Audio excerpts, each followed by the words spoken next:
All right, welcome to the channel. I'm Pete. I'm Paul. And we are the Scotch Brothers.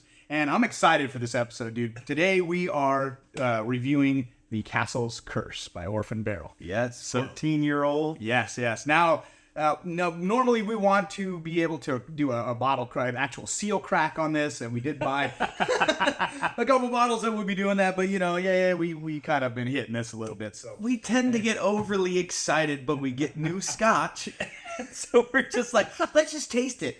Let's just have a little taste of it. Halfway gone. Just a little taste, right? But dude, I'm really excited about this one. It has a really cool story. I was actually looking it up. So first of all, the actual Scotch that's in this is from the Teaninich Distillery. Now that is a castle in Scotland. It's kind of one of the newer castles as castles go. Founded in 1817 by Hugh Monroe. It is like they call it a legendary distillery. Basically, it's been through all kinds of shit. I can't even remember what all the things were there. But specifically, it's legendary because a lot of their Scotch actually doesn't come in single malt. It turns into blends. So some notable ones, actually only one notable one that I actually know off the top of my head is they do the Scotch for Johnny Walker.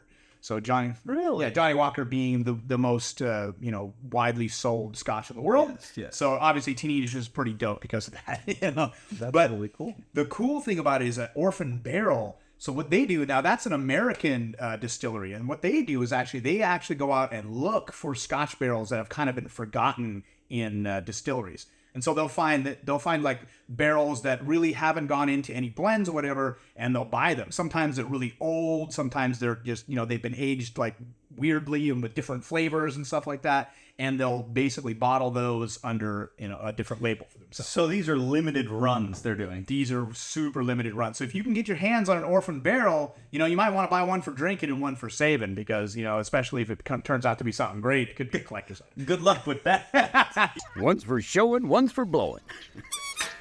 Sorry.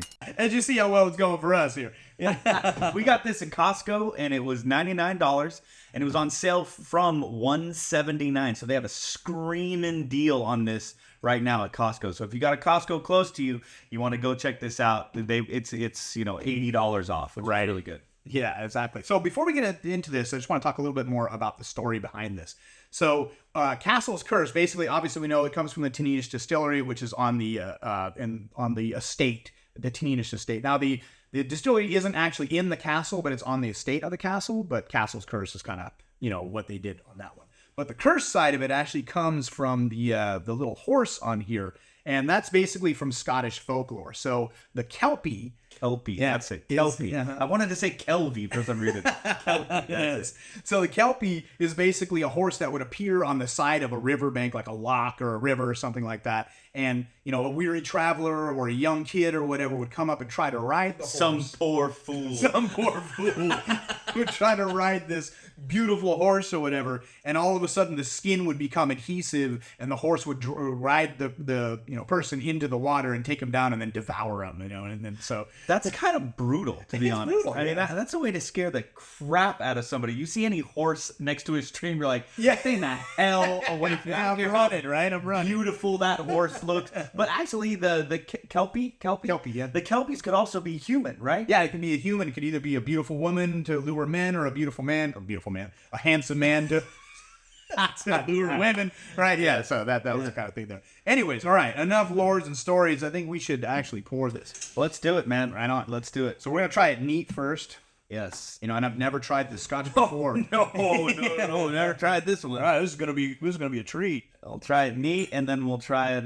Yeah, because if like we had from our last episode here, we actually prefer Scotch to be on the rocks. Although I will talk a little bit about the difference in there. So, Slachava. Hey.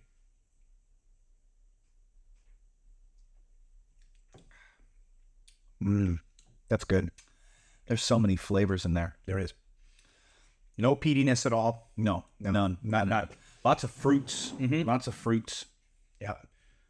I'm tasting some dried fig in there. I'm tasting some raisin. Let's see. It says pleasure aromas of tangerine, poached pear. Pear, that's what it is. Not fig, it's pear.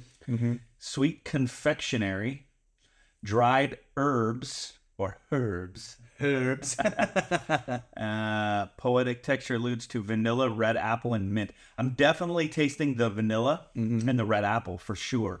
It's got a bit of sweet heat on the tongue. Yeah, I don't really taste any mint to it though. I get the mint in things, but it's more like the alcohol kind of hit for me. Yeah. Maybe hit it already. Let's think mint. Let's think mint.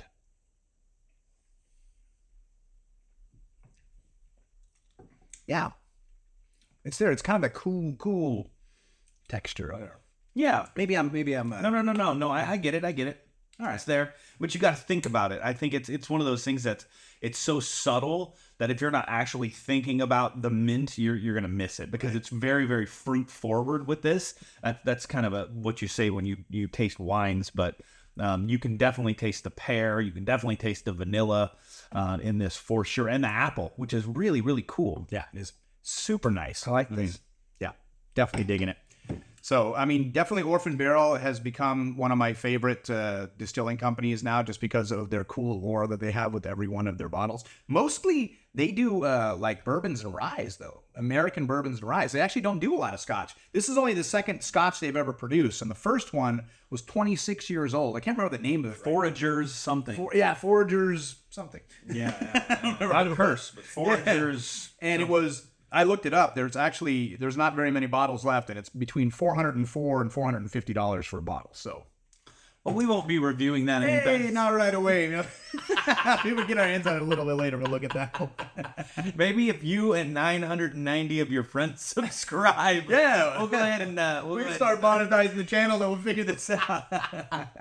Right. Yeah. Hey, so let's get a little ice in this. Let's do it. Let's do it. I'm gonna have a little Taste, but have another taste before you put some ice. drop a cube in there. Drop another cube in there. Bust in there. You're almost done. I know. I want a fresh old pass. Well, I might. It's just flipping all over the place. All right. Cool. Good enough. Yeah. All right. So we tasted it neat.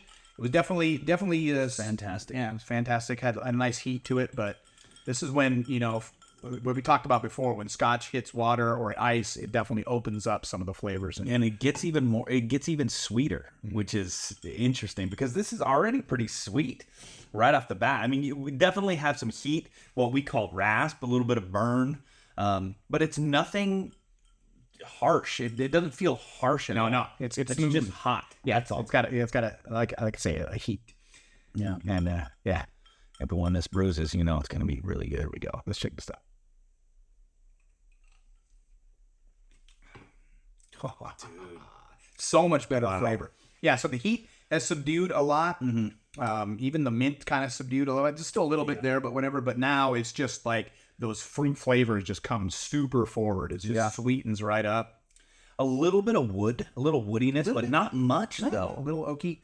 Yeah. I've tasted some scotches that were just, super wood forward. Like the Dalmore is super wood forward.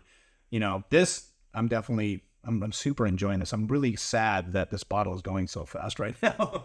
Well, I blame you for that. Yeah, I'm blaming you. Get to Costco. Buy this. It's on the shelf right now. Yeah. So this is what I think we should start doing. I think we should start rating these scotches. I think that would be good. So if you want to do it from a scale of 0 to 100, or do you want to do a scale of 1 to 10? I think we should do 0 to 100 because that's classically like an alcohol cigar kind of rating. Yeah. I mean, as far as scotches go, because, we suck in terms of like being aficionados or whatever. We don't really know what we're doing. That's not true. I have a shirt. It's true. This is what a scotch drinker looks like. I love that shirt. I want that shirt. My shirt says nothing. Yes. I like it. But yeah, I mean, we know enough. I think you know what I mean. It's not like we're rookies over here tasting scotch for the first time. For crying out loud. I mean, look behind you. For God's sake, you know what I mean? We're still rookies. All right, so out of 100, I would definitely give this like a solid 93. I was gonna say 92. 92. Okay. So we'll give it a 92 and a half. All right, 92 and a half. 92 and a half rating for $100. I think right now you cannot beat that. You cannot beat a 92 rated Scotch, well, at least from us, for $100. So I would definitely get out to your Costco, pick up a bottle or two if you can of this, and just really enjoy it. And do exactly like we were telling you. Enjoy it first neat, just right out of the bottle into the glass, and take a couple sips, and then enjoy it over some ice and let it bruise a little bit and watch those flavors really, really open up and the sweetness of the Scotch come shining through. This is a fantastic bottle. You're not really going to get much better for $99. Yeah, I'm telling you. Well, that's about all I can say on this one. But, cheers, guys. It's been fun starting this channel, and we're looking forward to doing a lot more reviews and just getting stupid on this channel. So yeah. Well, make sure to like. Make sure to subscribe, comment. We're doing these reviews. Comment on what you think we should review next. If you've had Capsules Curse, we'd love to hear from you. Yeah. Just let us know. Engage with us. We'd love that. And just wait until we do some more, because there's going to be plenty more coming for you. Yes, indeed. So, Slachava. Cheers.